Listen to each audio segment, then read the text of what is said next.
14 ಕ್ಷೇತ್ರಗಳಿಗೆ ಎಲೆಕ್ಷನ್ಗೆ ಕ್ಷಣಗಣನೆ ಆರಂಭ ಆಗಿದೆ. ಮನೆ ಮನೆ ಪ್ರಚಾರ ಒಂದೇ ಬಾಕಿ ಇದೆ. ಹುಬ್ಬಳ್ಳಿಯಲ್ಲಿ ಯಾವ ರೀತಿ ಸನ್ನಿವೇಶ ಇದೆ ಅನ್ನೋದನ್ನ ನಾವೀಗಾಗಲೇ ಮಾಹಿತಿ ಪಡ್ಕೊಂಡ್ವಿ. ಹೂಗಾರ್ ಮಾತಾಡಿದ್ರು, ಪ್ರಶಾಂತ್ ನಾಥು ಮಾತಾಡಿದ್ರು. ಆದ್ರೆ ಈಗ ಮತ್ತೊಂದು ಹೈ ವೋಲ್ಟೇಜ್ ಕ್ಷೇತ್ರ ಬೆಳಗಾವಿಗೆ ಹೋಗೋಣ. ಶತಾಯ ಗತಾಯ ಮಗನನ್ನ ಗೆಲ್ಲಿಸ್ಕೊಳ್ಬೇಕು ಅಂತ ಹಾಲಿ ಸಚಿವೆ ಲಕ್ಷ್ಮೀ ಹೆಬ್ಬಾಳ್ಕರ್ ಪಣ ತೊಟ್ಟಿದ್ದಾರೆ. ಶೆಟ್ಟರ್ಗೆ ಗೆಲುವಿನ ನಗೆ ಕೊಡಬೇಕು ಅಂತ ಬಿಜೆಪಿ ಪ್ರಯತ್ನ ಪಡ್ತಾ ಇದೆ. ಹಾಗಾದ್ರೆ ಅನಿಲ್, ಬೆಳಗಾವಿಯಲ್ಲಿ ಏನಾಗ್ತಾ ಇದೆ? ಎರಡೂ ಕಡೆಯ ಫೈಟ್ ಹೆಂಗ್ ಕಂಡು ಬರ್ತಾ ಇದೆ?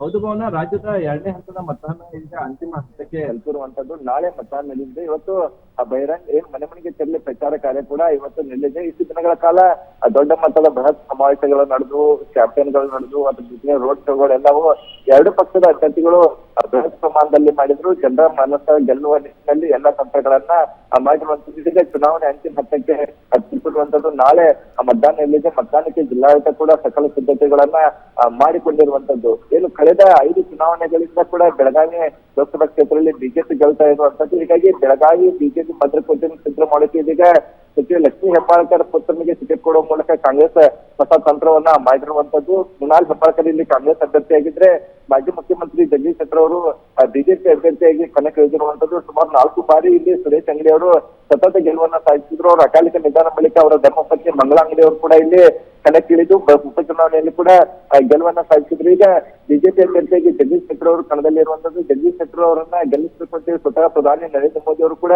ಅಖಾಡಕ್ಕೆ ಇಳಿದಿದ್ದು. ಅದ್ರ ಜೊತೆಗೆ 2 ಬಾರಿ ಬಿಎಸ್ವೈ ಕೂಡ ಇಲ್ಲಿ ಬೆಳಗಾವಿ ಭೇಟಿ ನೀಡಿ ಸಮಾವೇಶನ ಮಾಡಿದ್ರು. 2 ದಿನಗಳ ಹಿಂದಷ್ಟೇ ಬಿಜೆಪಿ ರಾಜ್ಯಾಧ್ಯಕ್ಷ ವಿಜೇಂದ್ರ ಕೂಡ ಬಂದಿದ್ರು. ಇನ್ನು ಕಾಂಗ್ರೆಸ್ ಅಭ್ಯರ್ಥಿಯನ್ನ ಗೆಲ್ಲಿಸಬೇಕಂತ ಹೇಳಿ ಸ್ವತಃ ಸಿದ್ದರಾಮಯ್ಯನವರು ಕೂಡ 4 ಬಾರಿ ಬೆಳಗಾವಿ ಬಂದು ಬೃಹತ್ ಸಮಾವೇಶಗಳನ್ನ ಮಾಡಿರುವಂತದ್ದು. ಡಿ.ಕೆ. ಶಿವಕುಮಾರ್ ಅವರು ಕೂಡ ಅವ್ರಿಗೆ ಸಾಥನ್ನ ನೀಡಿರುವಂತದ್ದು. ಕಳೆದ ವಿಧಾನಸಭೆ ಚುನಾವಣೆಯಲ್ಲಿ 8 ವಿಧಾನಸಭಾ ಕ್ಷೇತ್ರಗಳ ಪೈಕಿ ಕಾಂಗ್ರೆಸ್ 5 ಕ್ಷೇತ್ರಗಳಲ್ಲಿ ಗೆದ್ದಿರುವಂತದ್ದು. ಅದರ ಜೊತೆಗೆ ಎಲ್ಲ ಗ್ಯಾರಂಟಿಗಳನ್ನ ಕೂಡ ಅನುಷ್ಠಾನ ಮಾಡಿರುವಂತದ್ದು. ಹೀಗಾಗಿ ಬಹುತೇಕ ಮಹಿಳಾ ಮತದಾರರು ಗ್ಯಾರಂಟಿ ಕಡೆಗೆ ಆಶೆಯನ್ನು ವ್ಯಕ್ತಪಡಿಸ್ತಾ ಇದ್ರೆ, ಇತ್ತ ಪುರುಷ ಮತದಾರರು ಮತ್ತೊಮ್ಮೆ ಮೋದಿ ಆಗ್ಲಿ ಅನ್ನುವಂತಹ ಆಶಾಭಾವನೆಯನ್ನ ಹೊಂದಿರುವಂತದ್ದು. ಹೀಗಾಗಿ ಕ್ಷೇತ್ರದಲ್ಲಿ ಮತದಾರರಿಗೆ ಸಾಕಷ್ಟು ಕನ್ಫ್ಯೂಷನ್ ಇರುವಂತದ್ದು. ಬಹುತೇಕ ಪುರುಷ ಮತದಾರರು ಇನ್ನೊಮ್ಮೆ ಮೋದಿಗೆ ಅವಕಾಶ ಕೊಡೋಣ ಅಂತ ಹೇಳಿ ಚರ್ಚೆಯನ್ನ ಮಾಡ್ತಾ ಇದ್ರೆ, ಇತ್ತ ಮಹಿಳಾ ಮತದಾರರು ಗ್ಯಾರಂಟಿ ರಾಜ್ಯ ಸರ್ಕಾರ ನೀಡಿರ್ತಕ್ಕಂತಹ ಗೃಹಲಕ್ಷ್ಮಿ ಆಗಿರ್ಬೋದು, ಶಕ್ತಿ ಯೋಜನೆ ಆಗಿರ್ಬೋದು, ಹೀಗೆ ಎಲ್ಲ ಗ್ಯಾರಂಟಿಗಳನ್ನ ನೆಚ್ಚಿಕೊಂಡು ಕಾಂಗ್ರೆಸ್ಗೆ ಮತ ಹಾಕ್ಬೇಕು ಅಂತ ಹೇಳಿ ಬಹುತೇಕ ಮಹಿಳಾ ಮತದಾರರು ಕೂಡ ಆ ತೀರ್ಮಾನವನ್ನ ಮಾಡಿದಂಗೆ ಕಾಣ್ತಿರುವಂತದ್ದು. ಜಿಲ್ಲಾ ಈ ಕ್ಷೇತ್ರದಲ್ಲಿ ನಾಡಿ ಮಿಡಿತವನ್ನ ನೋಡಿದ್ರಿ. ರೈಟ್ ಅನಿಲ್, ಧನ್ಯವಾದ ನಿಮ್ಮೆಲ್ಲ ಮಾಹಿತಿಗೆ. ಡೆಫಿನೆಟ್ಲಿ ಅಲ್ಲಿ ಗ್ಯಾರಂಟಿಗಳು ಏನು ಕಾರ್ಡ್ ಪ್ಲೇ ಮಾಡುತ್ತೆ ಈ ಬಾರಿ ಲೋಕಸಭಾ ಚುನಾವಣೆಯ ಸಂದರ್ಭದಲ್ಲಿ. ವಿಧಾನಸಭಾ ಎಲೆಕ್ಷನ್ನಲ್ಲಿ ಡೆಫಿನೆಟ್ಲಿ ಅದು ವರ್ಕ್ ಆಗಿತ್ತು ಕಾಂಗ್ರೆಸ್ ಪಾಲಿಗೆ.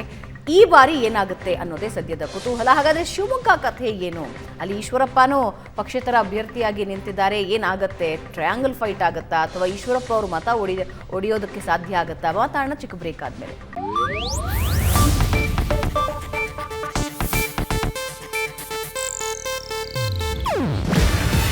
ಇದು ಏಷ್ಯಾನೆಟ್ ನ್ಯೂಸ್ ನೆಟ್ವರ್ಕ್ ಪ್ರಸ್ತುತಿ. ನೀವು ನೋಡ್ತಿದ್ದೀರಾ ಏಷ್ಯಾನೆಟ್ ಸುವರ್ಣ ನ್ಯೂಸ್.